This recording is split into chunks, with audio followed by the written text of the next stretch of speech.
Carson City Open Space Advisory Committee to order. Welcome everyone here. It's December 15th, 2014, and this is our regular meeting. Could we have a roll call, please? Chairperson Scott. Here. Vice Chairperson Riedel. Here. Member Evans. Here. Member Fitzsimmons. Member Inverson. Here. Member Lincoln. Here. Member Welborn. Here. A quorum's present. Thank you. I was contacted by Laura Fitzsimmons earlier and last week after the agenda came out, who indicated she would be in Las Vegas today and unable to be back for tonight's meeting. At this time, we'd like to call for public comments. We have public comment sessions at the beginning and ending of the meeting, as well as after or as part of each of the agenda items. Is there anyone who would like to comment on anything that's not a part of the agenda at this point?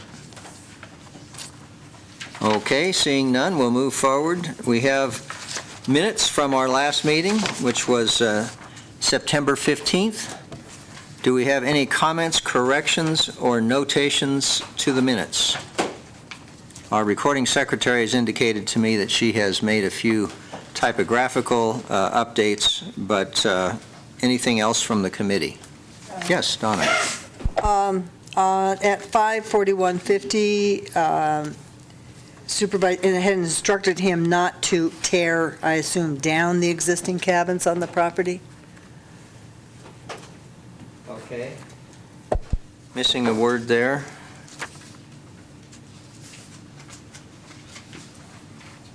Any other comments or corrections? One more. On page 4. Go ahead. First line, rebate on the final purchase price to be used for maintenance. That's it. Okay. You didn't used to teach school, did you? No. Okay. Well, I've done some teaching, but no.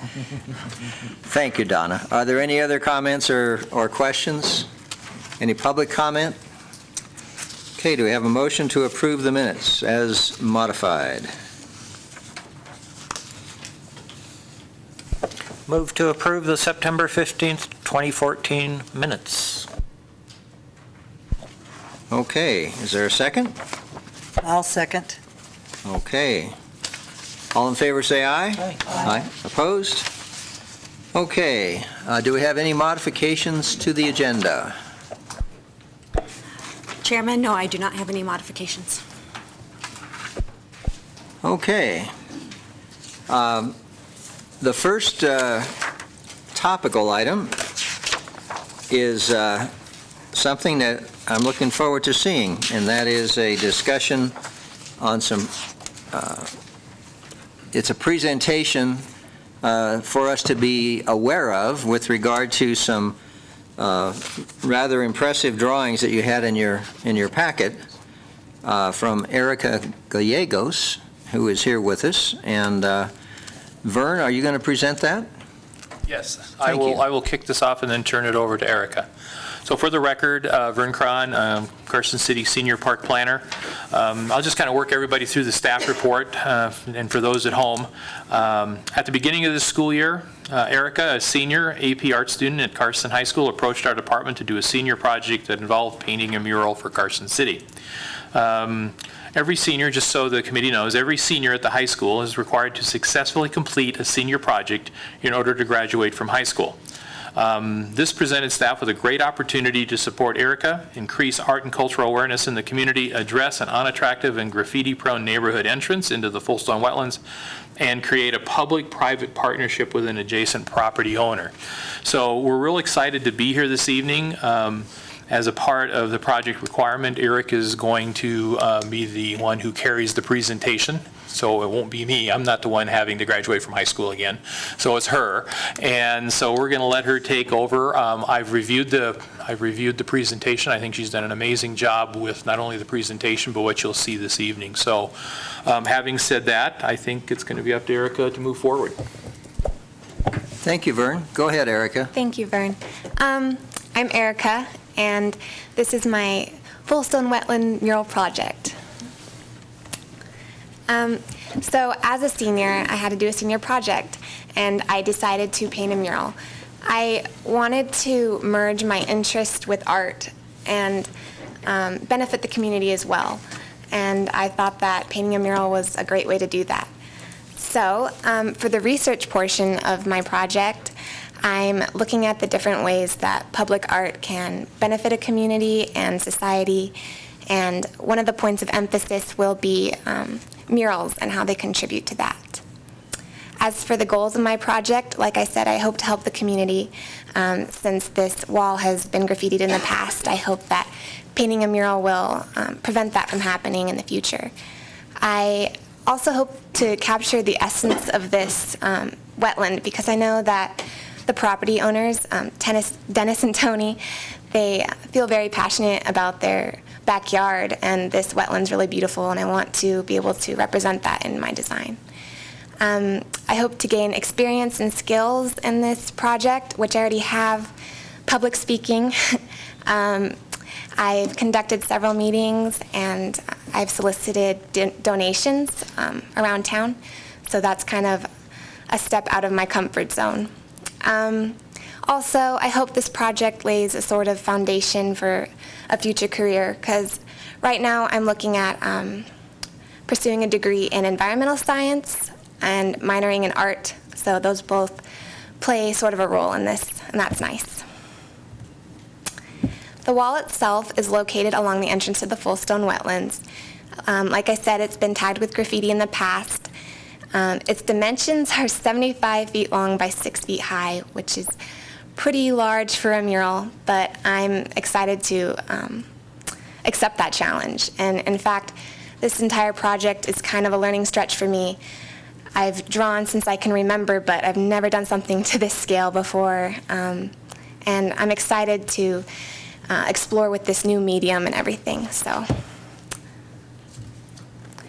this is where the wall is located. It's the wetlands are right next to the freeway and across from the Boys and Girls Club. Here's a better photo. There are 3 entrances to the wetland, and that one in the middle is where the wall is located, across from Spooner Drive and along East Ridge Lane. This is what the wall looks like before the mural. These are just some pictures I took when I was trying to come up with a design and find inspiration from the wetland while I was there. So far, I've developed 3 initial concept designs, each with their own theme and their own color scheme. And I came together with the property owners and the city staff, and we discussed the designs and narrowed it down to one theme. And from there, I edited it, and I tried to expand it to the entire wall to scale, and I completed my final design. This design was approved by the property owners, and here I am today. The city maintenance staff also, they completed the base coat already for me, which is really helpful because I can just get started into painting the rest of the layers. After presenting to you, I will present to the Cultural Commission tomorrow, and then I can get started on the wall. I've already made my rounds soliciting donations this fall, but I'm going to go again by February, so now that I have more specifics and specific paints and supplies that I'll need. And then I'll start painting, and I hope to get that done by April 10th, which is around spring break, and then the entire project is due the 15th. Now, depending on the weather conditions in Nevada, I may need to enlist the help of other AP art students and friends and family, depending on how much time I have in the spring. But I'm hoping to do as much as I can on my own, because it's my project, and I really want to experience as much as I can of it. This is what the design looks like from start to finish. There's different wildlife and plant life that I tried to incorporate. And these are just the sketches.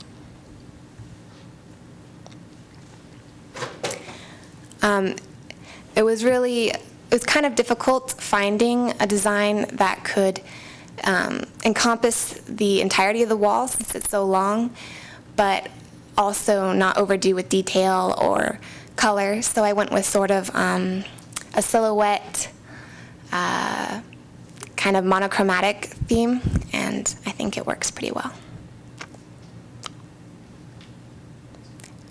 And this is just the design from start to finish, like you're walking through the wall, or not through the wall, but along the wall. And that's it. So thank you, and I'd also like to thank Vern, Scott, and Roger, Dennis, and Tony, the property owners, and my mentor, Mr. Mike Malley. Thank you, Erica. Yeah. Nice presentation. Thank you. Do we have any questions or comments from the committee? Yes. Yeah, Trish.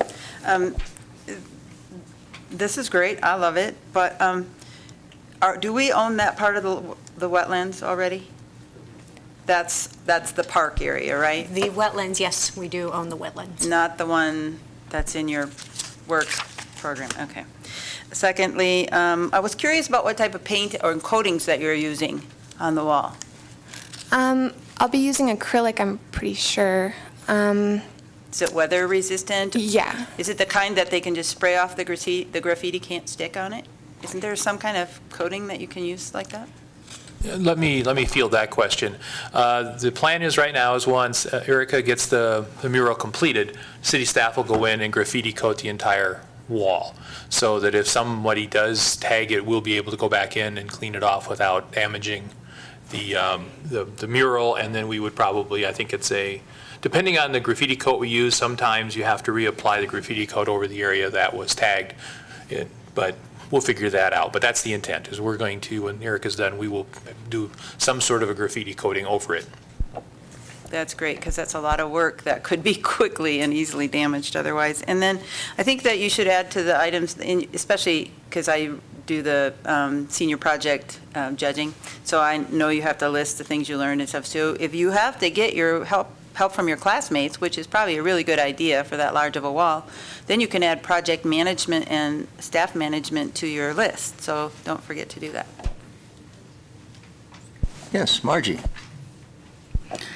Is there a place that other people who hear about this can help out by donating some funds or offering to help with volunteering and stuff? Not right now, there isn't, but that's a good idea. I don't know about volunteering yet for the wall. I'm trying to keep it as as limited as possible, because I do want to do it myself a lot. But that's an interesting idea. I don't know. You might focus on the money side. Yeah. I'd be happy to help you, but the results would be disastrous. So. Maybe I'll just add to that for Erica. Perhaps if anyone is interested in donating money, perhaps if that's what Erica needs, Vern Cron in our office has been the main contact, so they can contact him. And our department does accept donations, and we can specifically target it toward, buying paint for her, if somebody would wish to do that. Great. Be sure that we see your name on there somewhere. We want a signed mural. Okay. Seriously, that's important. Yeah. You should get full credit for it. Are the Morrisons here by chance? Okay. They were invited. I don't believe they were able to make it this Okay. evening. We'd like to recognize your mom and dad. That's a great project. Thank you very much. Okay, any other comments? This is a discussion item, informational for the committee. Anything else for Erica? Yes, Mike. What's the budget for the whole thing? We said around $200-ish, but we're prepared to cover that cost too, ourselves. Pretty sure you found a donor. Yeah, let us know if there's any problem with money. Okay. All right. Thank you. Any other public comment? Okay. Very nice job, Erica. Thank you for joining us, and we wish you well. We'll look forward to doing this, and I would appreciate if staff could let the committee know when we can go out and look. Thank you. Thank you. Thank you. That's it? You're done? I forgot to ask if there were any public comments. I think I did ask once, but, okay. I get reprimanded for that periodically. Okay, item number 3B, presentation and discussion only on the BLM Resource Management Plan. By Ms. Colleen Sievers. Good evening. Good evening. Mr. Chair, if I can have one moment to set up her presentation here. Oh, certainly. That's all I need. Yeah, that's... Vern, thanks. Oh, you're welcome. You're welcome. This has been a fun project. And sometimes when it comes to project management, I'm not sure who's managing who, but Erica certainly moves us along when we need to, so. The comments are beautiful and so imaginative, what a great thought. Mr. Chair, for the record, Ann Bollinger, Open Space Administrator. This agenda item is a presentation on the BLM Resource Management Plan by Ms. Colleen Sievers. And some of the other items I'd like to discuss on this item tonight is assistance with the committee to help review this document, because this is our time to provide input. And it is perhaps our desire to bring this item back to the committee, not necessarily with Colleen in February, with recommendations to the Board of Supervisors that then we will submit to BLM for their deadline in March. Okay, Colleen, before you start, I want to add one thing for the committee's benefit. I don't know if you've had a chance to look at this. There's a comprehensive delineation of alternatives that have been considered and are being considered as part of this review process. If you recall, we have a lot of interface areas with BLM that are particularly sensitive from a number of perspectives. Motorized vehicles, off-road vehicles, shooting, camping, and other areas are all things that we're going to be needing to review and discuss, and I think review the draft management plan in the context of how we see our management plan and goals for particularly the areas of Silver Saddle where we have interface, but other areas as well. So with that, I would just emphasize Ann's comments that this is a report that we need to review and provide comments on to assist the BLM in their final determination of a preferred alternative. So, Colleen, we're happy to have you with us. Thank you for coming. Thank you. Again, my name is Colleen Sievers. I am the Carson City Resource Management Plan Project Lead. I've been working on this project for well over 3 years now. Carson City is a cooperating agency on our document, and we've worked extensively with Juan and now Ann on trying to make sure we are capturing and considering items that Carson City has brought forward. Before I get too started, I would like to introduce two people. We have Ralph Thomas, who is the new Carson City District Manager, and Leon Thomas. Good. Thank you. Sierra Front Field Nice of Manager. you both to come. Leon's been here before, but Ralph, Yep. It's nice to meet you and have you join us. Thank you. So, so Carson City, in our planning area, we have almost 9 million acres. About 4.8 million of that is BLM managed lands. We do manage have land in 11 counties in 2 states. We do go into California.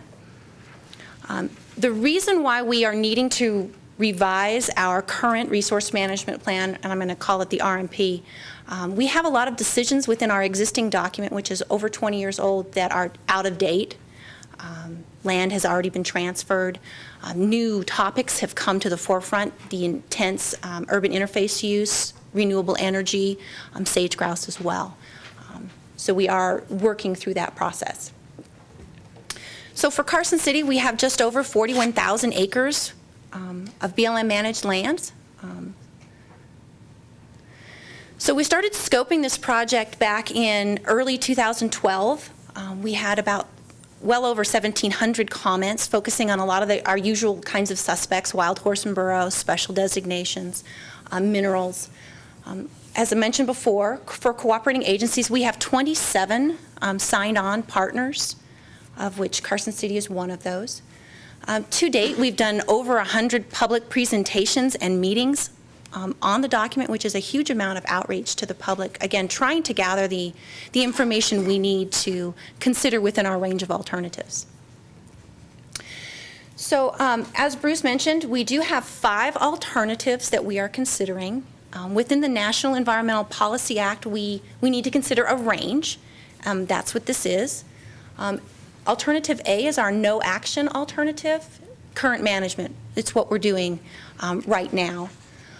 Alternative B is more of a resource use intensive focus. It usually has the fewest protective measures. Alternative C has a conservation or preservation emphasis. Lots more protected areas, a lot more special designations for those, and increased restrictions. Alternative D is kind of a unique alternative. It's kind of an urban interface focused alternative. Changes in land tenure, recreational use, ways to enhance the community development. And then alternative E is the agency preferred. While BLM has identified a preferred alternative, we still have plenty of time to pick and choose. We do not have to pick one full alternative as we make a decision. We can choose pieces. There are no decisions that have been made to date. This is all analysis at this point, just different ways of doing business. And that's just an important focus. So I've pulled out a few resources that I thought might be of interest to Carson City. It only covers a small portion of what we cover within the document, but I tried to just kind of keep it focused on issues that we were facing right here. Wild horse and burro is one of those. I'm primarily going to talk about alternative E as the agency preferred. We do have a reduction in herd management areas, the HMAs. Overall, within the district, it's a reduction of about 13%, or about 165,000 acres. Next slide. So for Carson City, and it's kind of hard to see, the yellow is BLM managed lands, and then the red, it's kind of hatched marked, is called a herd area. That's where horses were found back in 1971. The blue area is what BLM is proposing as the Pine Nut Herd Management Area.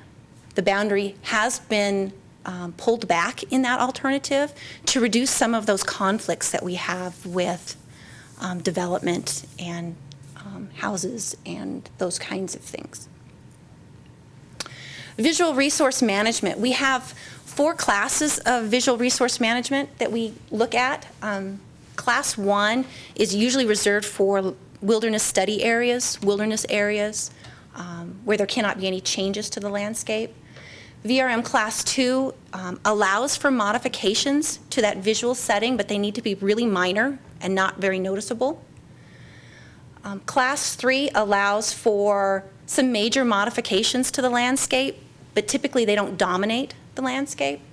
And VRM Class 4 allows for major modifications that are very obvious to the casual observer. Currently, we have a whole lot of land that is undesignated. It does not have a visual resource management class, and so we've tried to account for that and actually give it a class.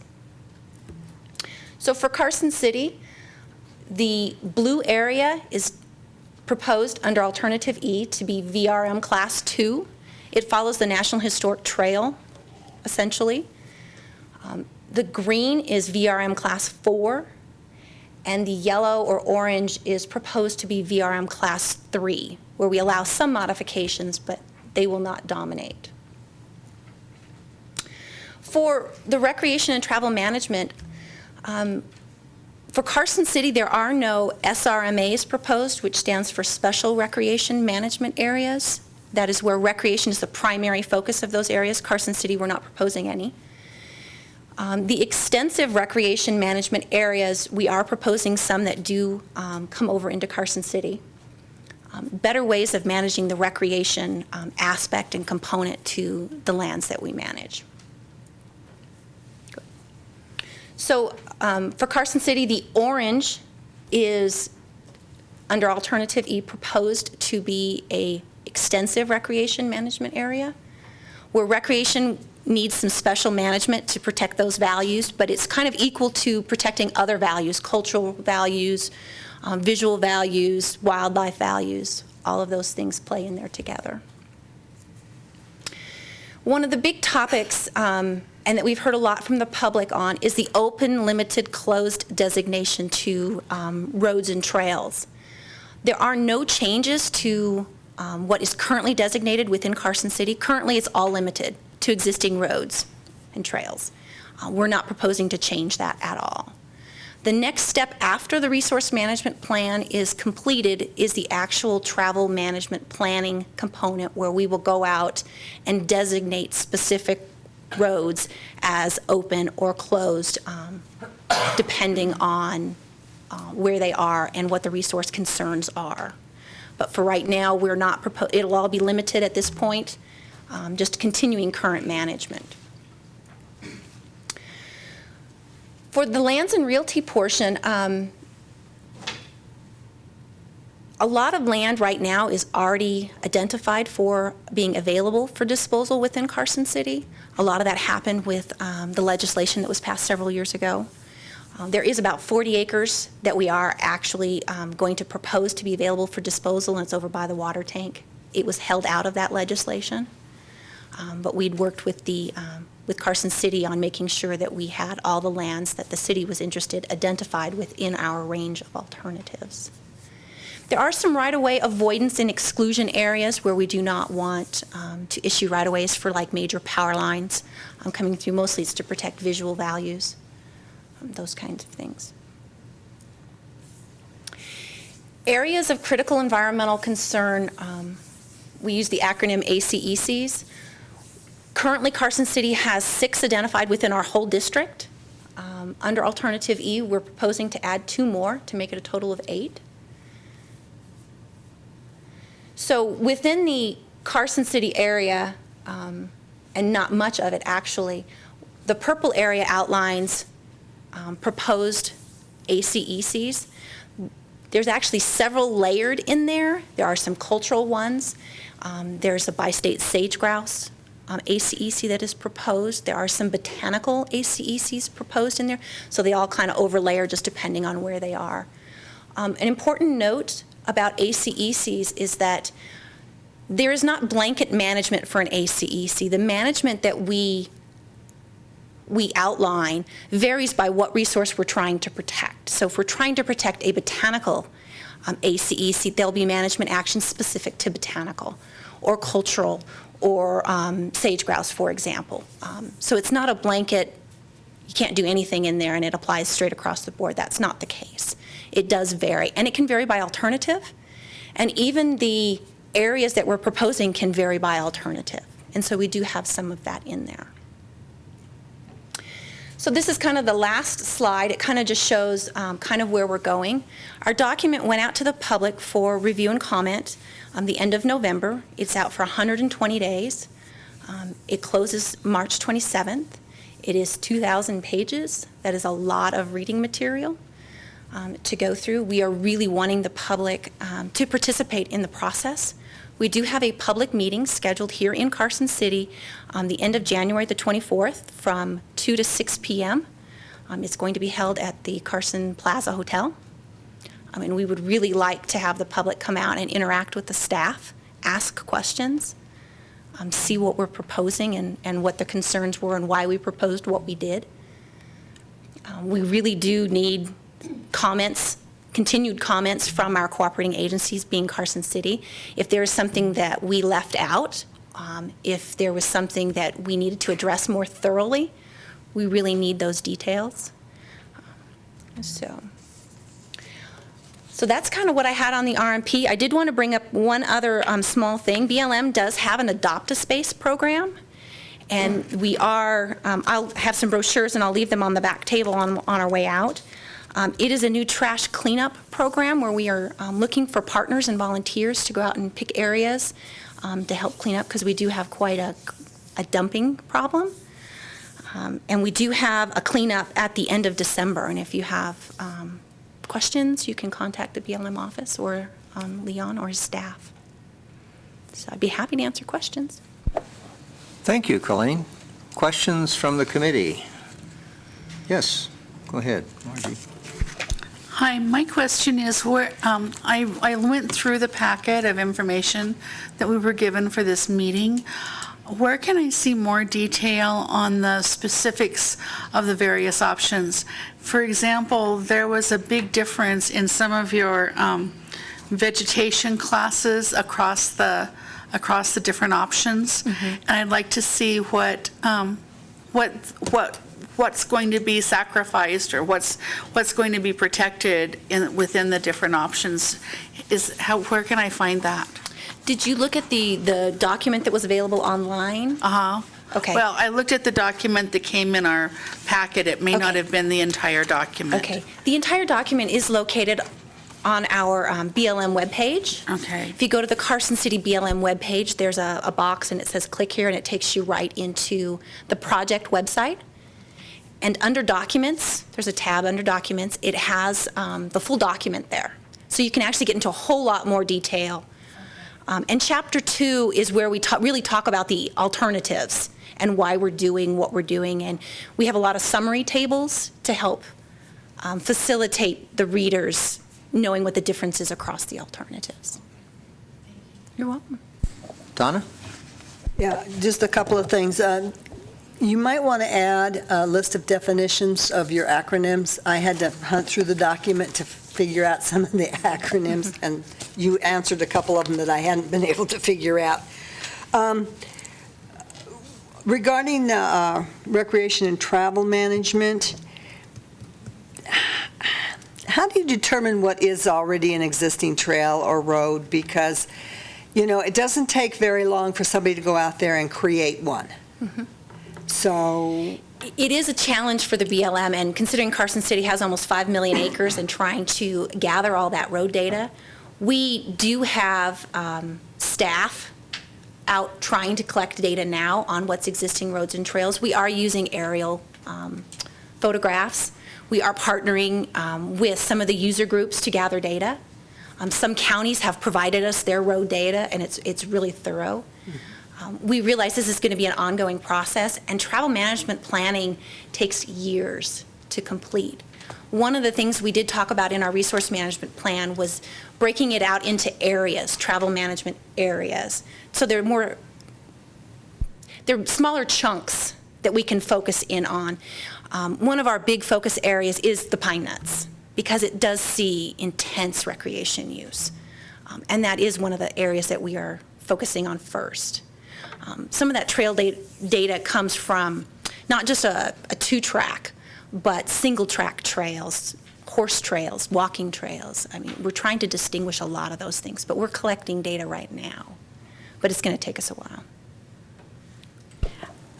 To answer Donna's question, their document does have the acronyms. What I provided to you was just the executive summary.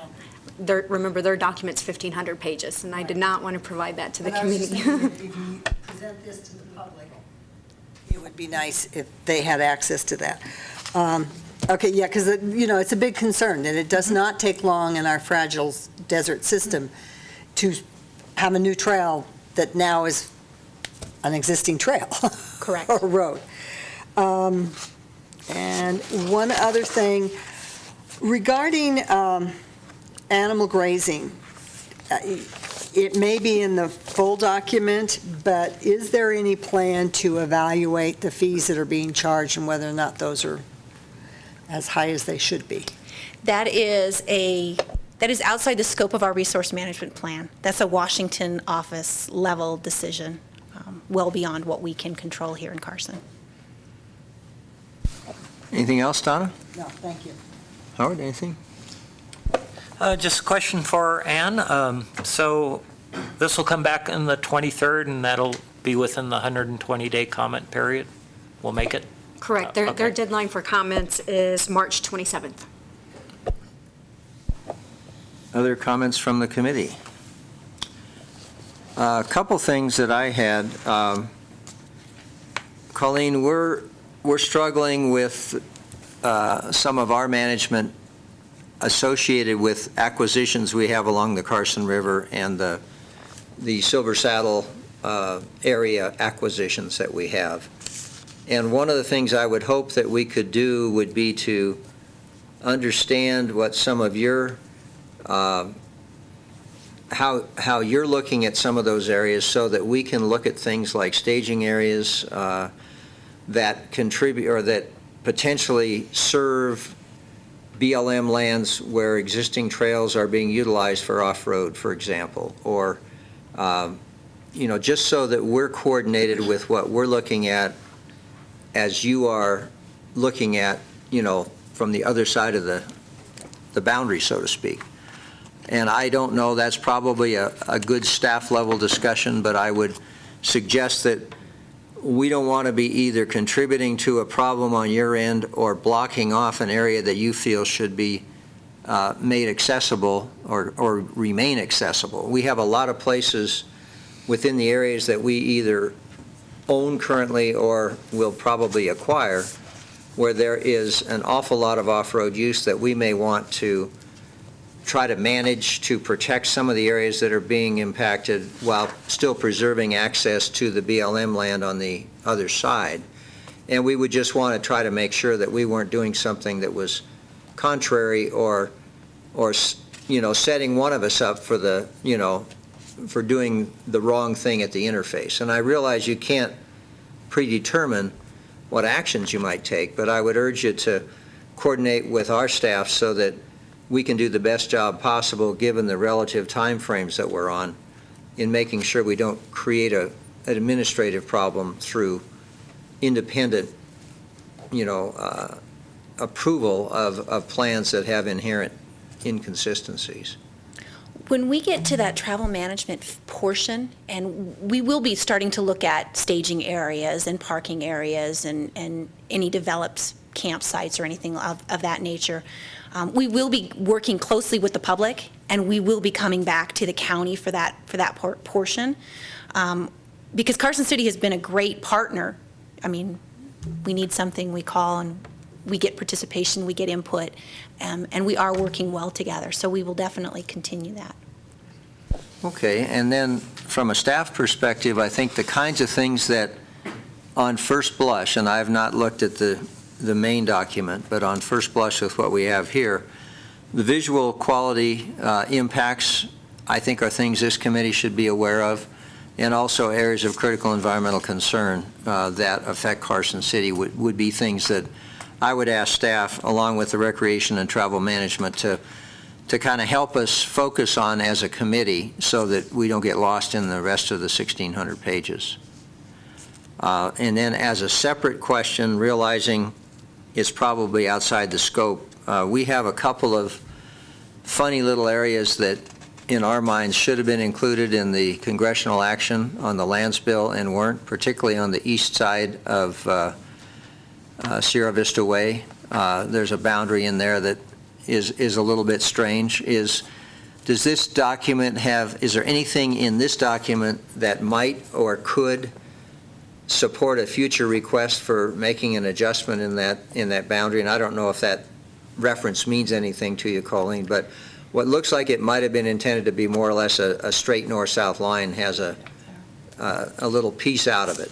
And that's an area that from a management perspective might make sense to straighten up if we had the ability. If I can work with Ann, and if that parcel area is brought forward to us, we can make sure we include it. Within our resource management plan, we have to identify lands for disposal. If they are not identified in our land use plan, we will not be able to dispose of them in the future without doing an amendment, which nobody wants to go there at this point. So we need to make sure that we've considered them now. Okay. So it would be this is very much the appropriate time to bring it forward and look more closely at it. Great. Okay, you guys can help us pay attention to that. We can certainly do that. Okay, is there any public comment at this point? Questions? Yes. Come on forward, Morris. Good evening, Commission. You're going Chairman. to talking about fishing, right? Yes, indeed. Yeah. For the record, Morris White. I notice on page ES 12 on Table 2, under the comprehensive travel and transportation acres, BLM, as stated tonight, they prefer alternative E. On the very first line there, open to motorized and mechanized travel, apparently there's 3,840,300 acres available, and alternative E suggests that only 55,700 acres would be available. I'm wondering, is there an inventory to the reduction of these facilities somewhere that we might be able to take a look at?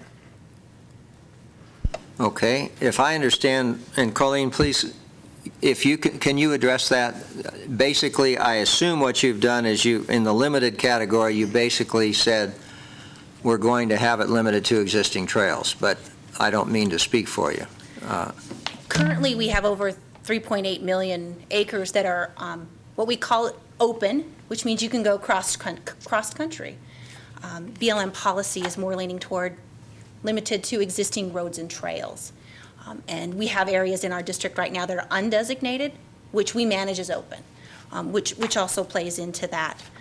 Do we have an existing inventory? We have a partial inventory, but as I had mentioned, we are in the process of collecting that data now so that we can manage it to existing roads and trails. While you're there, a question that comes to mind.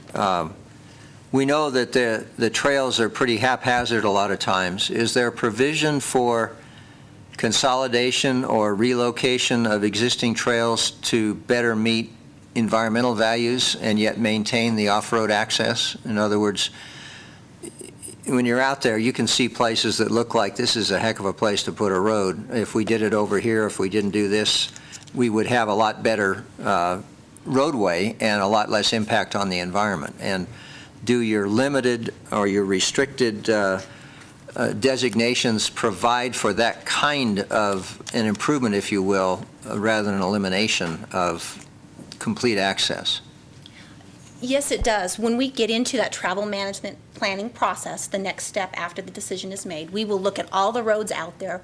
Are there duplicates? Are there areas that need improvement? Are there resource concerns? What are the overlapping issues? We certainly don't want an OHV or a road next to a shooting area. We will be looking at roads that are adjacent to subdivisions. Is that an appropriate location for those? So that's that next step in travel management planning, that we will start looking specifically at each road and what's necessary, what's redundant, to protect the resources. Thank you. Morris, we'll give you the floor back. Sorry. Thank you. I hope I didn't misunderstand, but I'm certainly surprised that BLM has no restriction against driving off out through the sagebrush. I certainly would not recommend that, and at this time I would ask BLM to put into this plan that there are restrictions and penalties for driving off out through the sagebrush. That's certainly not what I would advocate for. If I could take your attention to page ES 22, also under Comprehensive Travel and Transportation Management, there on the second line, it says, under Alternative A, more areas would be available to unrestricted travel under this alternative, which I happen to like. However, it says, resulting in more service disturbance and resource damage. How, without a study of the situation, do we know there would be resource damage? This appears, again, as I have complained repeatedly, an arbitrary statement that comes from a best practices management book, and I think before we can make the statement that there will be resource damage due to a road, we have to have a study that proves it. Thank you. Thank you, Morris. Any other public comment? May I clarify? Colleen, please. The executive summary is a summary of the whole 2,000-page document.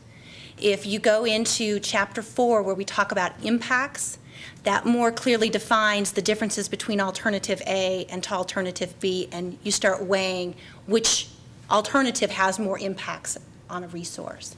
So the executive summary is just that. It's a summary of the whole entire document. So please come to our public meeting, and we'll be happy to further talk about it. Thank you. Any other public comment? Colleen, thank you very much. Yes, Ann. Before you close this item, Mr. Chair. I did receive a printed copy of two, what do you call them? Not binders, but they're pretty thick volumes of the plan. Colleen, is that the only printed copy in Carson City? I know there's one at your office, but do I have the only other? You have the only other one in Carson City. So I will deliver that to the library, so it's available to the public during the library hours. Thank you very much. Okay, thank you very much. We appreciate members of the BLM being here. It's nice to see you, and we'll look forward to continuing the dialogue. Okay, moving along to item 3C, discussion and possible action to recommend to the Board of Supervisors the mid-year revisions to the Quality of Life Open Space budget. Ann? Thank you, Mr. Chair. Before we move on to the other items, talking about acquisitions and our work plan, I thought it was an important time to look at our budget, and especially at this time of year when we received a mid-year budget revisions. From last fiscal year, and our fiscal year ends on June 30th, from that time, we had a remaining balance of $255,253. And so it is at this time that we look at our account lines, determine do we want to add or subtract, or how exactly do we want to manage our money.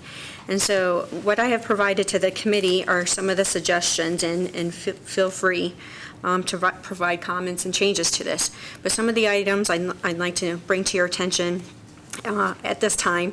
The salary dollar figure has not changed, and that at this time. And remember, this budget is now for the next 6 months, and so it's not. We're not discussing the new fiscal year, which starts July 1st. One of the items the committee has talked about is the possible need for a ranger. So next fiscal year, we will need to look at a higher dollar figure. That is important to keep in mind as I continue down the list. We have increased the hourly seasonal line item by $15,000. That will help us to support a weed coordinator for the city. That weed coordinator will also be funded by the Parks Division as well as Public Works and the Carson Water Subconservancy, who's providing the biggest chunk of money. They provide $15,000 to the county for weed control efforts. And just a small part of that is towards that position. The extra might be towards seasonal weed crews come spring, and that's when we spend a lot of money. Professional services, we increased that line item $25,000, but the difference also here is we subtracted from the contractual services. That was just a line item we just did not use. And so we've zeroed out that line and added it under professional services for a revised budget of $75,000. And actually by adding $25,000 at this time of year, midway through the fiscal year, it's a good move because we've already spent half our budget. So we're kind of on track. Yes, Howard? Is professional services appraisals? It is appraisals, it is surveying, it is engineering, resource concepts. Mark Kimbrough with Washoe Zephyr Trail Consulting, yes. Our maintenance management, I did not add money at this time. Our revised budget stays the same at $123,000. To date, we've only spent $20,000 in that line item. But it also, as I mentioned, come spring, when we do some reed spraying, that will quickly bump up. Fire suppression cannot change. $38,000 is our contribution to what's kind of the fire insurance account for the city. The fire department, Public Works, and other divisions contribute to that program. Horse Creek Stewardship, this was initially a $50,000 donation by Michael Fagan, who's in our audience this evening. ISC is the internal service charge. Land acquisition. The budget prior to revision was $37,000. Almost all of that money is earmarked for the Araith acquisition, which is the trail segment just along the freeway to continue the freeway path. We have not closed, so just kind of consider that money is earmarked. Because we had money left over from last year, I added $100,000 to that line item. One of those reasons is if the committee wishes to move forward on the Highway 50 parcel owned by Mr. Fagan, but also possible other acquisitions, which is continuation of the freeway path. But that is completely under your discretion. The lands bill, $384,000, that dollar amount also cannot change, but it is here for your information. That number was calculated in the legislative bill that said 25% of the difference of the Bernhard property, which is over by Silver Saddle. Carson City Open Space purchased it in 2001 to help BLM. When they were able to acquire funding, they purchased it from us in 2006, and we made money on the deal. Helped them. We helped them, but we made money. And so in the legislative bill, one of the ways to ease that suffering was calculated 25% of that difference that will be in a designated stewardship account for Silver Saddle Ranch. BLM will hold the money, but it is designated for Silver Saddle Ranch. And then I left $110,000 in the undesignated account, which we can use anywhere, anytime throughout the fiscal year. So we can still move that money around as needed. Let's see. I think I've explained all those items. Are there any comments or questions? Yes, Donna? Yeah, you didn't explain training. I see you bumped that up by 2,000. Does that include the new package that's supposedly coming out for volunteers and the training of volunteers? I know that there was new policies being developed and everything. Donna, I think what you're referring to is the training packets and the information that comes from our Department of Human Resources. Right. And so that, I think the reason that we bumped this up is anticipation that we're going to have, maybe by the end of the year, an additional employee. There'll need some training. Okay. Other questions from the committee? Help me, Roger and Ann. This goes to the board as a mid-course correction. The undesignated, does it have to be designated by the board if we choose to spend that money in the future? If the undesignated is really kind of meant to be there as a contingency fund to some degree. So if there is a project or a program that needs to be funded that is not in the budget, we can take a look at expending that from the contingency or from the undesignated, but there'll have to be a line item created at that time for that expenditure. And depending on the amount of the expenditure, it may have to go to the board for approval. Okay, I'm just thinking with our meeting schedule, if we needed to make a change, then we would be restricted to the department level authorization or a board action. That is correct. Or, there's always a possibility that we could have, depending on the nature of the expenditure, a special meeting for one topic only. That does get difficult to try to plan when we look at the schedule in this building and rooms, but that's certainly an opportunity. Okay, thank you. I like the idea of having a chance to look at it now while we can anticipate looking ahead at spring and other things that we've maybe talked about the first 6 months of the year. So from that perspective, it's nice to take this opportunity to try to make the adjustments with the board. Do we have any public comment? Any questions? Okay, anything further from the committee? Do we have a motion? I move to recommend to the Board of Supervisors the mid-year revisions to the quality of life open space budget as presented. Do we have a second? I second. Okay, all in favor say aye. Aye. Opposed? Thank you. Item 3D, to recommend or not recommend to the Board of Supervisors the possible acquisition of 20 acres, assessor parcel number 0070581, consider a trade of other parcels, and the expenditure of up to $30,000 for appraisals from the open space budget. Ann? Thank you, Mr. Chair. The first question perhaps I will address here, why is that dollar amount so high for appraisals? And yes, it is high. I wanted to put a ceiling on it. If we're considering trade of any other parcels, keep in mind that we would need to appraise any and all, because we need to know those dollar figures.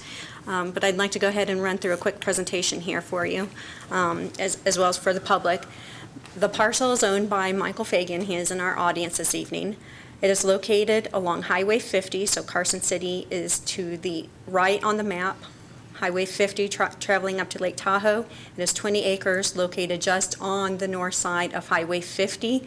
To help you out a little more, this is the Clear Creek interchange.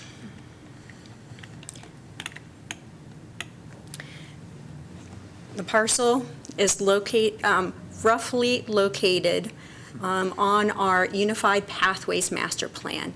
And this is important because this perhaps could be the biggest benefit of ownership of this parcel. And a few pictures to show you the character of the land.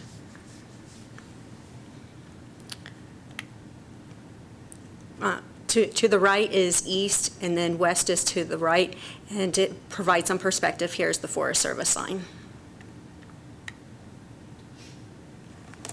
Okay, so in initial conversations with appraiser Bill Kimmel, Michael Fagan, and Mr. Kimmel, Mr. Kimmel suggested that $250,000 is a fair price for the property. Of course, we would have to do our appraisals if the committee wishes to pursue this property. As recommended by the board at the last meeting, we did an evaluation of the property, and that is included in your packets. In general, the open space evaluation for this property was probably about medium. There are 16 criteria. The criteria that rated high, there were only 5. And the 5 criteria that rated high was possibly the wildlife habitat and corridors, even though in my comments I added it's medium to high, because it's located close to Highway 50, so that's why I downgraded, but it is also adjacent to vast amounts of undeveloped land. So in that sense, it would be high criteria. To a couple others, and where it rated high, it contains a ridge or promontory view with long views, just amazing views towards Carson Valley. It is visible from major roads. It's right next to Highway 50. Significant portions can be open to the public. With that said, access would need to be developed, but there's nothing constraining access to the public on this parcel. And the 5th element, it is part of our open space plan. The first map that I provided was our open space opportunities map. So in the beginning, it has been identified as a possible acquisition. The other criteria, 4 of the criteria rated medium, and then about half the criteria was low to none. So for open space acquisitions, it's just not very high, but keep in mind that other acquisitions, just like the Raif, open space can and has purchased property to help with trails and trail connectivity in Carson City. And could you go back to the first slide with the map on it? The blue area just north of the subject parcel, That is Carson City open space. that is property that we purchased from Mr. Fagan. Mr. Fagan. So it would be adjacent to that parcel. That is correct. Okay, And the parcel to the west is state lands. okay. And does the undercrossing of the highway come on state land then? Yes, it does. Okay. Okay. And we spoke last time when we talked about this as a committee about looking at exchanges or possible utilization of other properties that Carson City owned. And what we're looking at here is basically a step that would allow, if there were parcels Mr. Fagan was interested in, for the appraisals that would be necessary for an exchange or a partial exchange to occur. Is that right? That is correct. Okay. Any questions of the committee at this time? Okay. Mike, did you or Colette have anything to add? Yes, this is Michael Fagan. Roger and Ann and Colette and I sat down, I don't know, a month or two ago and looked at a lot of the parcels that Carson City owns. And I would say probably 80% of them were not appropriate because they either had restrictions or there were parks or there were schools but there were maybe a half a dozen that looked interesting. And we looked into some of those and found out that indeed some of those had restrictions that weren't obvious from the maps. But there are a few remaining ones that we would like to explore. Some of them are under the purview of other departments, and we didn't want to get crossways with going ahead and doing anything without the blessing of the Open Space Committee. But so I guess it would be helpful not only for the budgeting for the appraisal money, which I agree with Ann seems a little bit high, to have the permission or the go-ahead from Open Space to at least contact these other departments that may have purview over those, just for an opening discussion on, what would it be feasible to do in exchange for that parcel. Thank you. Any questions from the committee? Yes, Howard.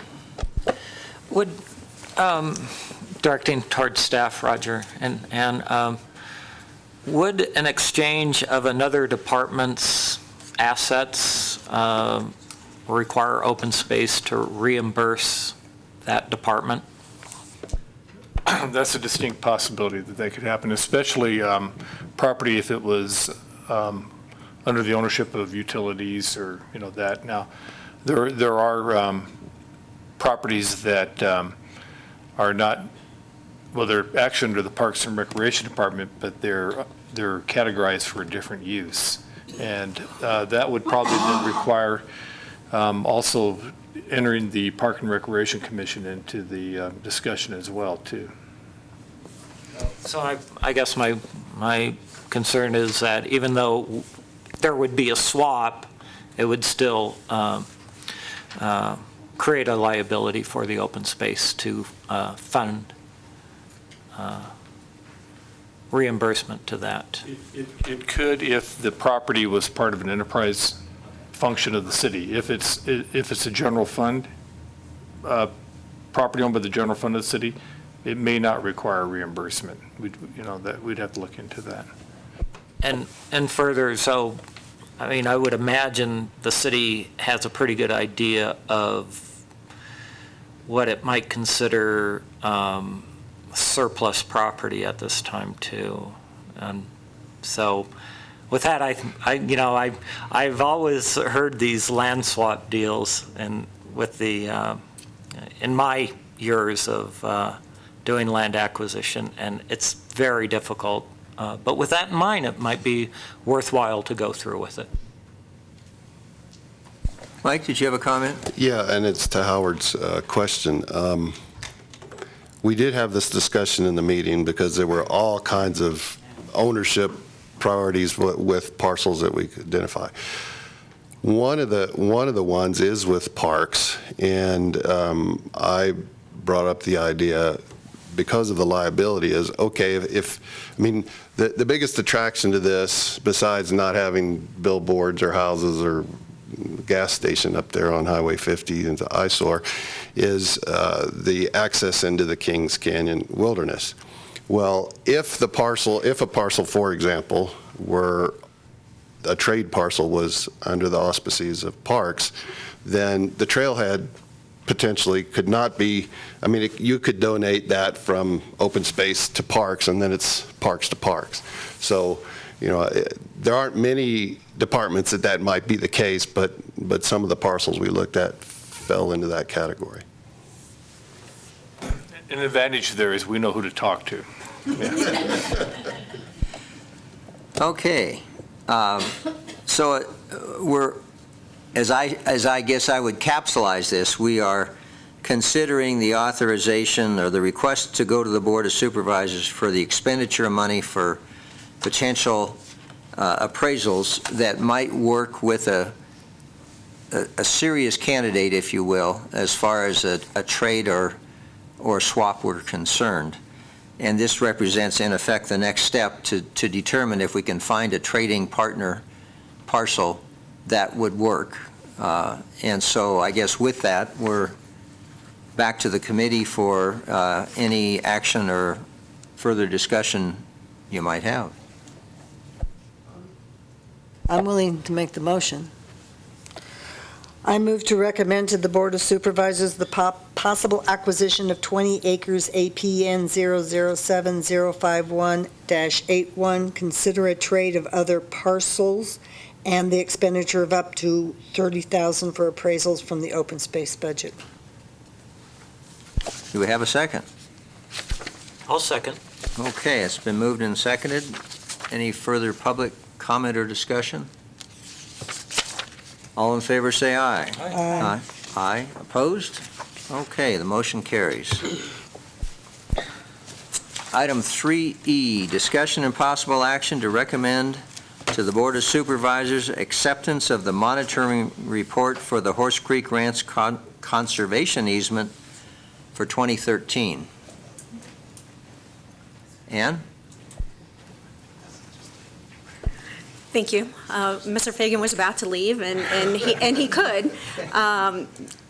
But yeah, and this is a monitoring report from 2013. We have conducted a report for completed the visit for 2014. The report is not ready, but there aren't any issues to bring to the committee's attention, and it's a matter of any questions, comments from the committee.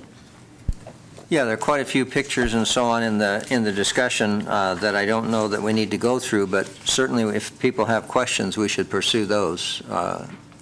Any committee? Yes, Howard. I have an observation in the time of the baseline to the most recent pictures. We've had nothing but drought, and looking at the conditions, I've seen improvement. So I think things are going quite well. Thank you, and you brought up one change I would like the committee to make in their motion is in the baseline condition report, I added the comment photo taken August 30th, 2006. That date does need to be corrected to February 4th, 2009. But otherwise, yes, thank you, yeah. I'm surprised as well, drought conditions, but the water's still flowing. It's perennial water sources up in that meadow. Yeah, I'd still like to see us take a good look at some of those head cuts and see if there's some relatively minor, but some things we might consider. One of the advantages of not having a lot of water flowing is you don't get a lot of erosion. But if we could do some stabilization or work in that vein, I think it might be helpful in the bigger picture, longer term. Margie. We have someone sitting in the back of the audience very quietly who might be interested in doing some of that kind of work for us, too.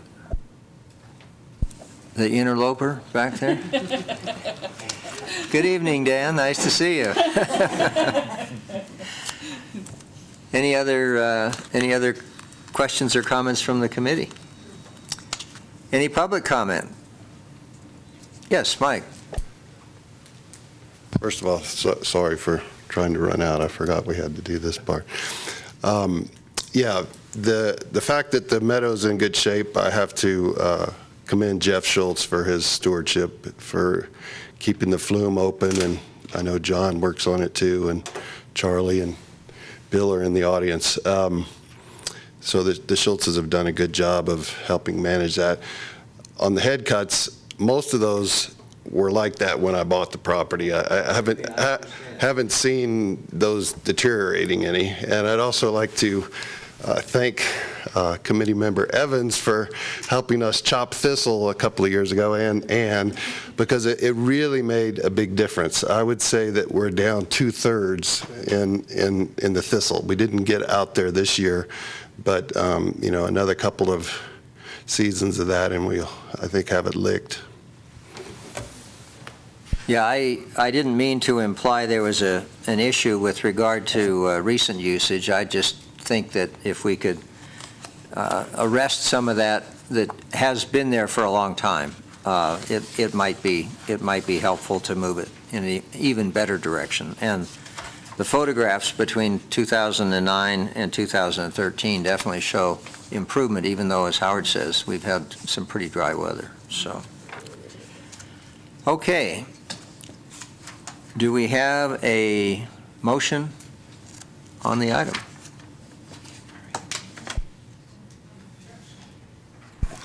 I move to recommend to the Board of Supervisors acceptance of the monitoring report for the Horse Creek Ranch Conservation Easement for 2013. Okay, we have a motion. Do we have a second? I'll second. Okay, moved and seconded. On the discussion, Ann, does that motion meet your request on the, I can make those changes. okay. All right, any public comment? All in favor, say aye. Aye. Opposed? Okay, motion carries. You can go now. Thank you.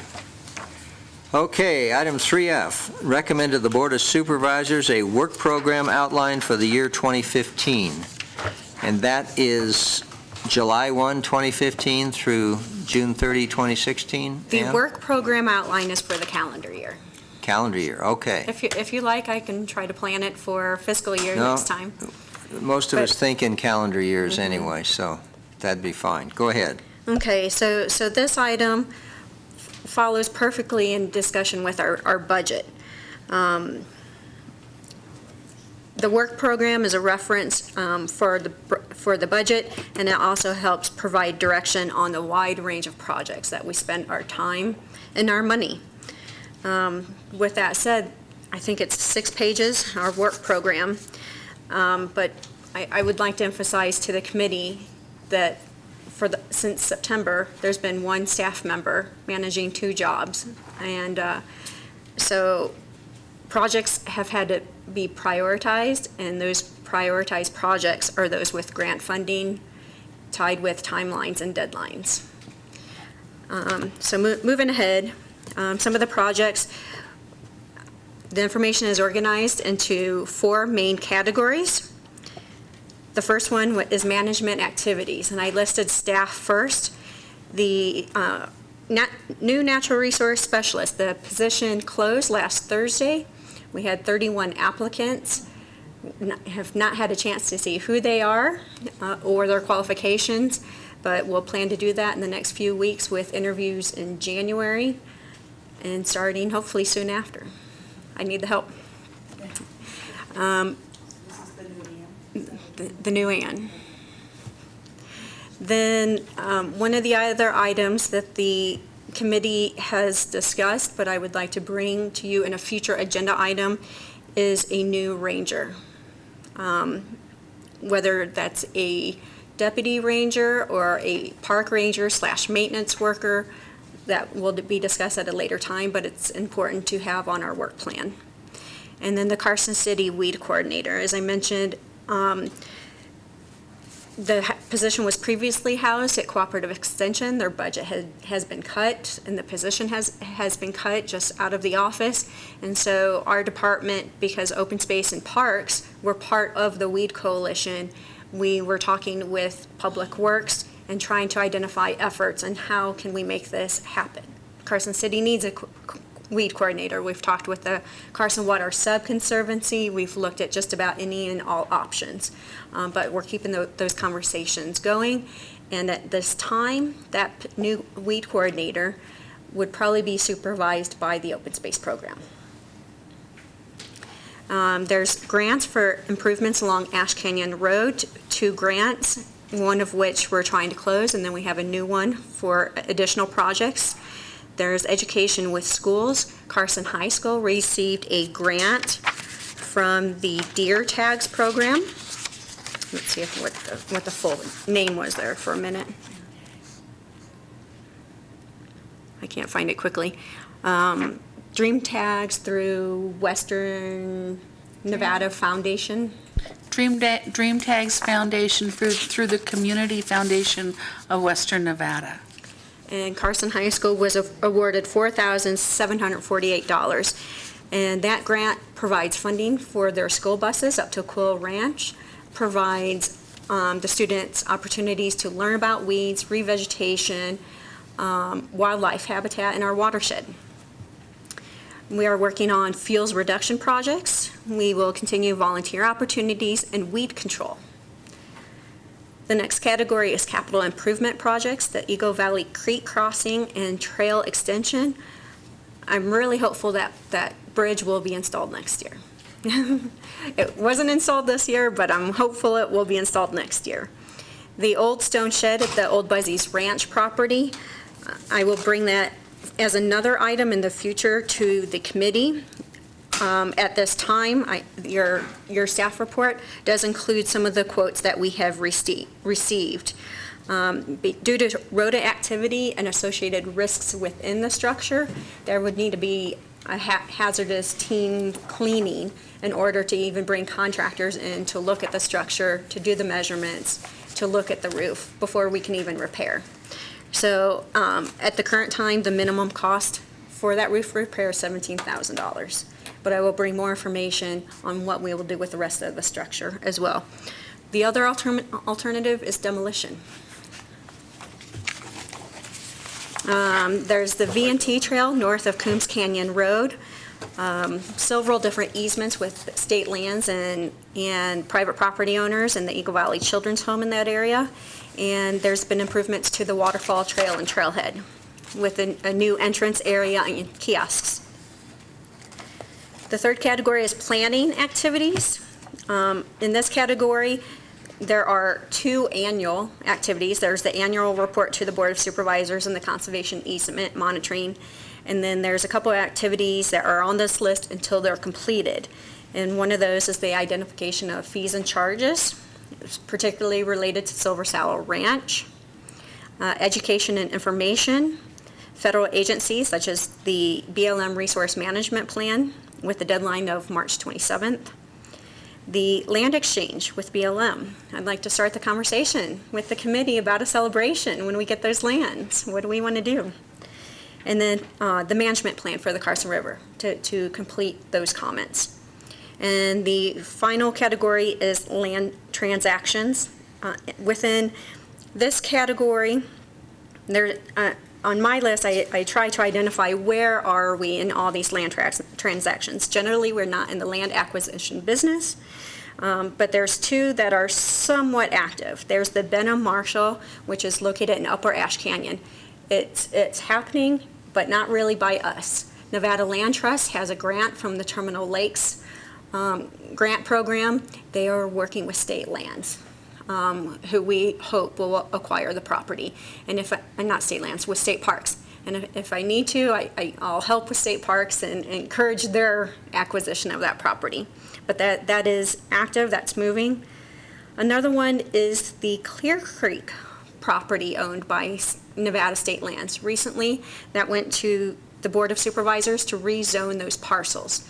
And the reason that rezoning was moving forward is to increase the value of those properties for state lands so they could sell an easement, sell the property, whatever it was, to maximize their value with the intent that Carson City would get the trail and trailhead in that location to connect with the existing trail, Clear Creek Trail. Unfortunately, that was not approved by the Board of Supervisors.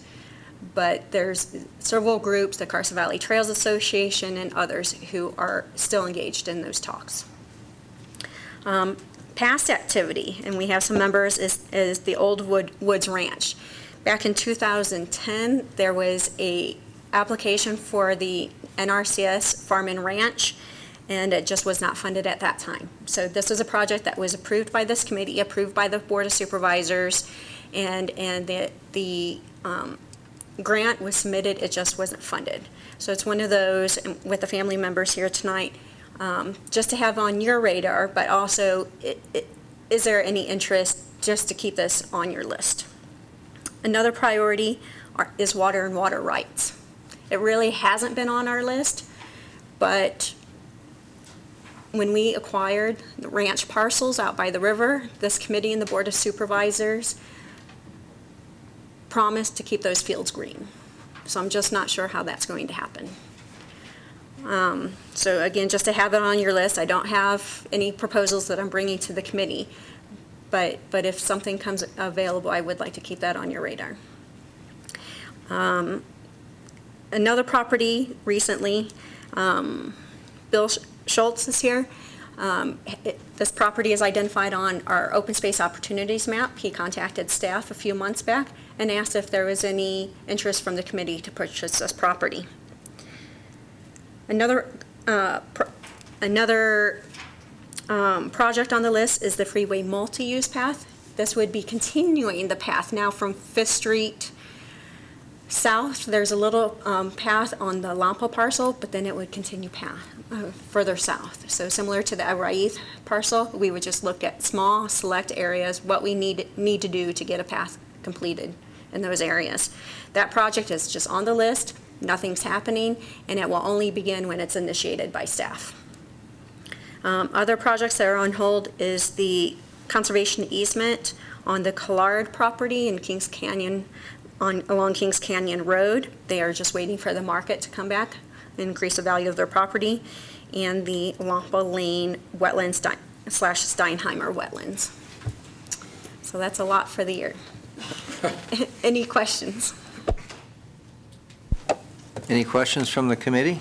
Yes, Trish. Regarding the Lampa Lane wetlands, the Steinheimer wetlands, now, if memory serves me, we've invested some funds into that property in terms of planning, and there's a trail that we put in there, et cetera, but we don't own it yet? How come we can't get? So there's two wetlands. So if you can imagine, the freeway bisects the wetlands. There's wetlands on the west side, across the street from the Boys and Girls Club. So that would be the Fullstone wetlands. And then there's wetlands on the east side near St. Teresa's Church. And even so, that wetlands is divided in what we refer to as the Lampa wetlands, which is St. Teresa's Church, that whole area up by Harley Davidson. And then further south, and there's a sign, Steinheimer wetlands. That is the area that is still privately held. We do own the northern 2/3. The part that we did the work on. Correct.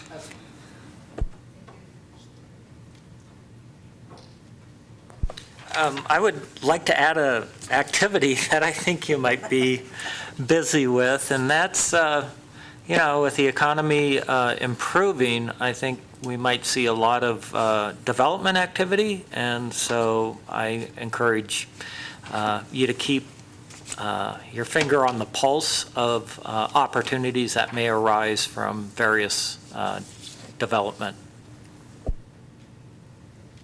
We certainly do that. Anytime there's development proposals, they are sent and submitted to the planning division, and then they are sent out throughout the city for our comments. But we'll do that. Donna. Just a couple of things. On the Eagle Creek crossing, is there any chance we're going to lose that money if we don't build that bridge soon? We could lose the money, but the grant deadline is another 4 years away. Oh, okay. And also, under education schools, I would like to add that you develop a relationship with I believe there's a teacher that's the consultant for the projects, because as we've seen, that's a good place to get some projects done. In fact, I have an idea for one that I think would be very beneficial, and I can talk to you about that later. But I'm sure there's kids who have no idea what they would do and are looking for suggestions. Donna, if I could kind of follow up on your question about the funding for the Eagle Creek Bridge project too. That's a SNPLMA project funded SNPLMA project. And just to kind of reassure you a little bit, I think it was around 13 SNPLMA project. We're headed into round 15, or I think next. There are still some projects that have not been completed that were maybe round 1, round 2. And the BLM is not happy about that, and they are trying to make sure that those projects get completed, but we're well within kind of the safe zone and within the project limitations. And just one other thing, with the possibility of finally hiring a park ranger, we really do need the ordinances so that the park ranger isn't sitting there with nothing to support him or her. Other comments from the committee or questions? Couple things.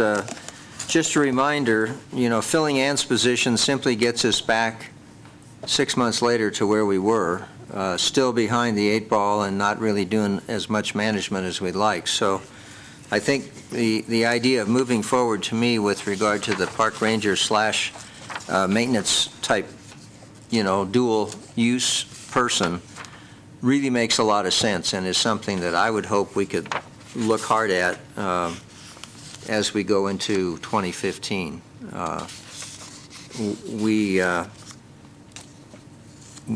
We have a sort of an unfunded liability, the way I see it, with regard to our management. The other thing on something like that, I don't know, is the project management for the Eagle Valley Creek Bridge, is that handled within Public Works? Is that?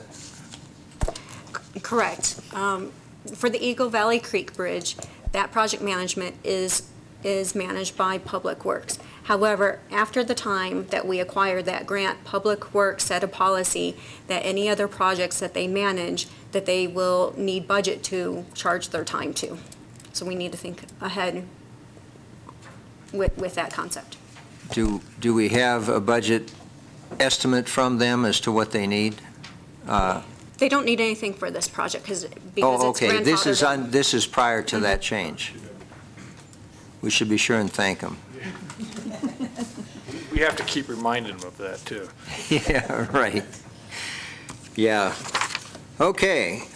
Is there any public comment on the proposed work outline for 2015? Okay. Any further discussion from the committee? Oh, come on forward. Didn't mean to rush you. I didn't know when I should step up, but I'm Charlie Gifford, and I'm here representing the Old Wood Ranch LLC, which we know is the bottom part of the meadow. And I just want to reinsert that our family is interested in doing a conservation easement, mainly for a couple of reasons. One is to lock up the rest of the meadow and to take the pressure off of us in terms of development proposals. And the other, the main one is we'd like to use this to build up an endowment so we can hand it down with the ranch so that our next generation would be able to hopefully keep it intact. And in terms of this, I was able to get a hold of Jim Gifford, no relation of is it NC?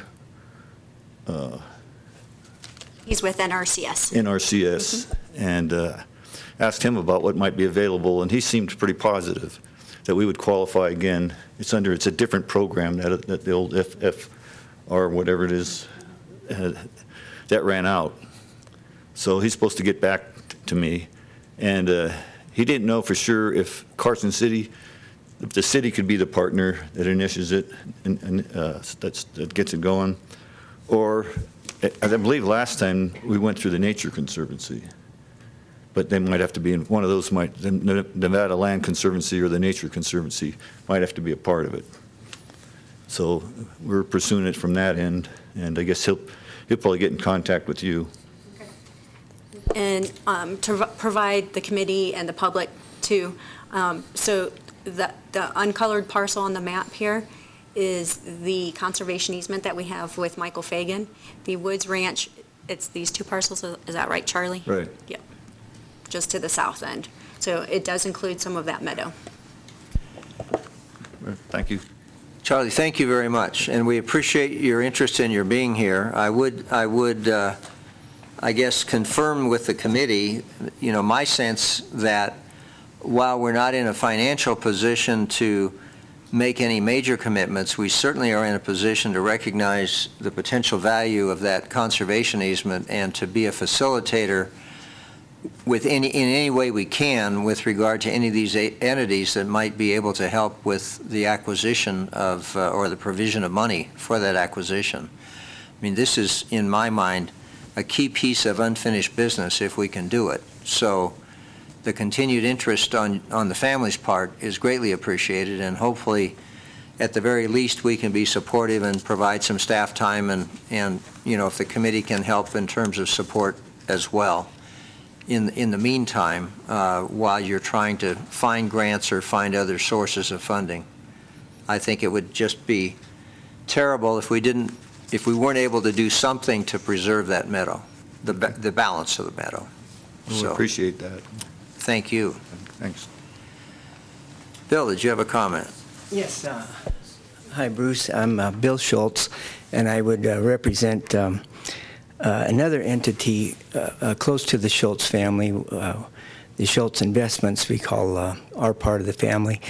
And we own the property to the east of the Woods Ranch, the old Woods Ranch area. That one there, yes. That one and that one, yeah, both of those. So 200, that one up there is 80 acres, and it touches your Carson parcel there, the blue one, and then the 275-acre parcel that runs that direction. So we're trying to explore ideas of what the city's appetite may be for open space in that area. There is no meadow there. It's brushland. It's below what people know of as Frog Rock. There's a rock on top of the hill. And we're looking to possibly work with our other side of the family that Charlie just represented and see if there's any combination of things that could happen, or if the city has any appetite at all toward the property that I'm speaking of here.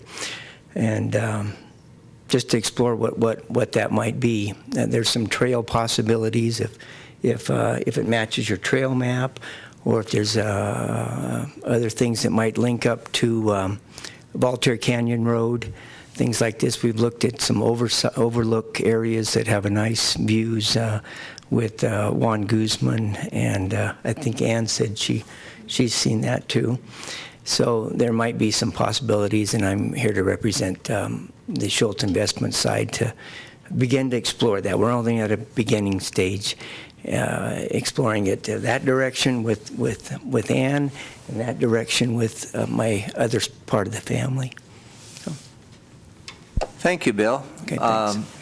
And, you know, we may be poor, but we're in the land business, so we're always interested. So if you can explore with staff, and there's something that staff feels would be fit with the committee's priorities and the budget situation, we're glad to have that, you know, that interface. Yeah, it may help my family move ahead and the other families in the other Schultz area. And maybe the answer is the opposite, that you don't have any real interest in it. We need to hear that too, possibly. So. Sure. No, okay, I understand. You. All right, thanks. Thank you very much. Okay. Any other public comment? Okay. Is there a motion from the committee? I move to recommend to the Board of Supervisors a work program outline for the year 2015. Okay, second? I'll second. All right. Further discussion? Public comment? All in favor say aye. Aye. Aye. Opposed? Okay, the motion carries.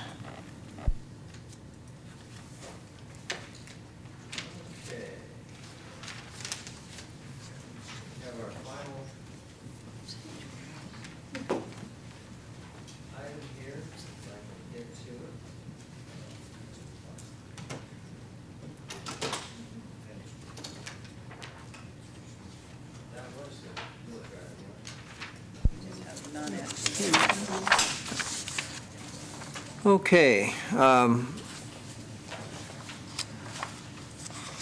We have the work program and the activities.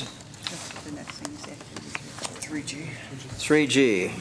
Okay. Recommend to the Board of Supervisors approval of the annual activities of the Open Space Advisory Committee for calendar year 2014. Ann and/or Roger.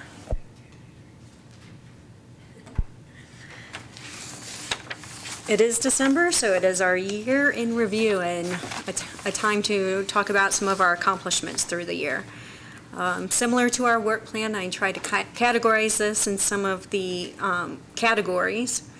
But even before the categories, I did want to honor and recognize Juan Guzman, who served the open space program since 2000. He was our first open space manager, and he accomplished many great things for Carson City. And so I'm honored to follow Juan. It's a question whether that picture really honors him, but certainly it recognizes it. The Elvis lives. So in land management, we were successful with a couple projects. We conducted some maintenance projects along Ash Canyon Road. We conducted fuels treatments along the west side of town. We did that included brush mastication on 9 to 10 acres. And then we also continued another year of the sheep grazing. And your report identifies some of the media that we received with that project as well. The newspapers, TV stations, and then some of the education opportunities with the schools. Again, here we talked about the environmental education with the various schools and the Carson High School and the grant source and what they're doing. Later on in your packet, there's actually a news article from the Nevada Appeal that highlighted the Carson High Schools when they were up at Quill Ranch. Also, the Sierra Nevada College Environmental Program for the second year incorporated our lands into their classroom, and it's possible that in February you will see one of those presentations, and specifically related to Carson River Canyon and some of their recommendations. We definitely need to recognize the help of our volunteers. We have a few individuals, Dr. Rob Bowder and Dick Wiffley, who help us on the west side of town, mostly on the west. They do help on the east as time allows. And then Mr. Paul Sinnott, he lives at around Prison Hill, and he's been helping with trash cleanup and some of the trail maintenance work in that area. And Muscle Powered, and then of course not to forget Donna Inverson. She received the honor and award of Volunteer of the Year. And in your packet is the That's bio. great, Donna, our very own. Congratulations. I'm gonna tell you, when I got the email, because I usually get that email every year, and I got it, and I go, oh, who got it this year? And I'm reading through it, and oh. I was quite surprised, actually. Also in the newsletter are 3 photos of the North Kings Canyon Bridge. This bridge is located on Forest Service lands, and I'm sad to say the Forest Service finished their bridge before we finished ours. But I'm hoping that will be completed by the end of the year. The difference is on Carson City lands, we needed a licensed contractor to build, and that contractor who has the building permit has been busy with other projects. Yeah, I don't think Forest Service had anything to do with that building that bridge. It was built by volunteers, and definitely they're the ones who made that project happen. And I just wish we could do that on city lands just as easy. Additional capital improvement projects included the Waterfall Trail. If you've not been up there, take a look at some of the projects. There are still some signage components that are in development stages right now, probably to be completed within the next few months. Our planning and activities and reports, we finished the draft management plan. So that was a challenge in itself. We're working on the revisions. The Nevada State Line to State Line Bikeway has received a significant amount of money for the State Route 28 section. 3 miles of trail will be built, and there will be improvements to 8 of the parking areas in that corridor. We also conducted the conservation easement monitoring on Horse Creek Ranch. Land acquisitions, slow year, but we were broke. We're hoping to complete the Araith acquisition. If we don't finish it by the end of December, I will go ahead and take it off the newsletter before this goes to the Board of Supervisors, and then we'll include it next year as a success. And financial considerations, our efforts will continue to be directed towards the management of lands. and all of our acquisitions. We've been great at leveraging our money, and where there are acquisitions, we will continue to look for those leverage opportunities. Any questions? I'd like to make a comment. Ann caught my attention on the Reef property, and she said if it's not completed, we'll take it off and put it on next year's. Juan would have had it on both years. He would have gotten credit 2 years in a row for it, so. Okay. Yes, Howard? Is that acquisition subject to any NDOT timelines? The Iraith acquisition is not subject to any NDOT timelines. Margie, did you have a question or comment? I know that during the past year, Juan, before he left, and I'm sure now Ann too, is keeping an eye on the BLM's progress forward of transferring that property. Any updates? That was a good question to ask BLM when they were in the house. I know. No, I do not have any updates. The latest progress that I know is there are a number of residents and utility companies that have right-of-way permits across the lands that will be transferred. BLM sent a letter to all of those respective users with options either to submit a request for a permanent right-of-way or just when that timeline ends to work with the city.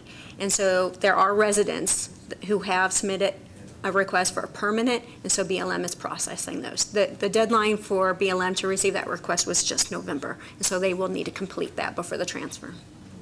As far as I know, that's the last piece of the puzzle. Okay, any other questions on our annual report? We'll be presenting that to the Board of Supervisors probably in January. Is there any public comment regarding the annual report? Okay, thank you, Ann. We have a number of things, activities, publications, publicity, the meeting schedule for 2015, and I think it's important that we recognize the passing of Pete Livermore here recently, who was very much a factor in many of the parks and open space activities, developments, initiatives, and so on for Carson City for many years. Also, of course, a supervisor and an assemblyman. At this point, are there any reports from committee members? Donna. Juan Guzman, he has not gone away. Two things regarding that. Juan has agreed to run for Muscle Powered Board, so we've not lost him at all. And the other thing is Juan and I and Mark Kimbrough went up to Sierra Nevada College for Rose Hackett, is it? Yes, class. What is her class title, Ann? Do you remember offhand? I had it listed in the packet as like the Environmental Studies Program or something similar to Yes. This is the second year her class has done projects in Carson City on land, and what they do is they go out and evaluate a piece of open space land as to what the problems are, and they make recommendations. And this year was much better than last year. There were 5 different projects. They did an excellent job.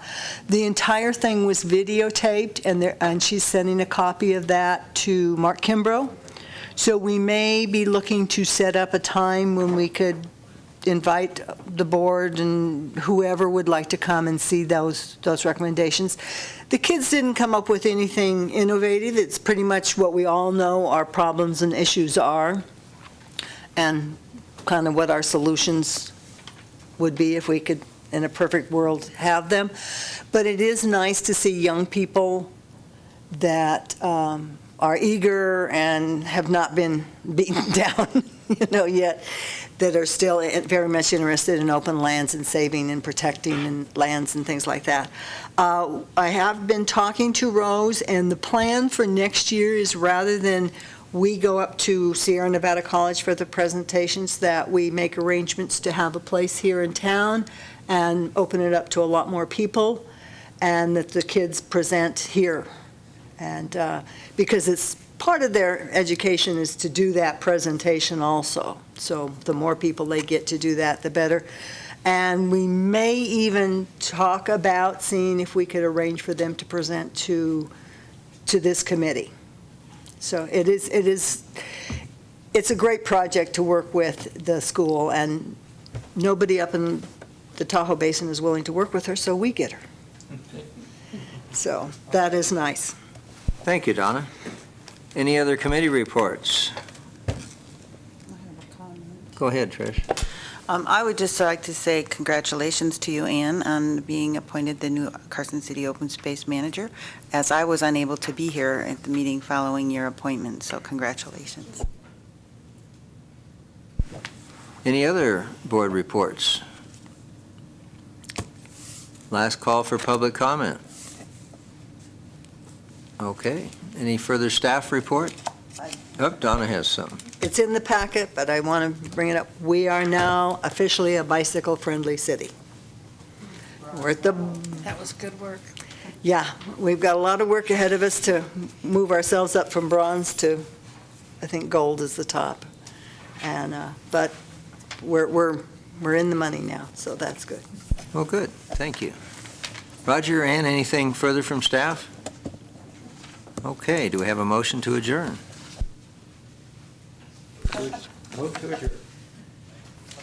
Meeting adjourned. Thank you very much.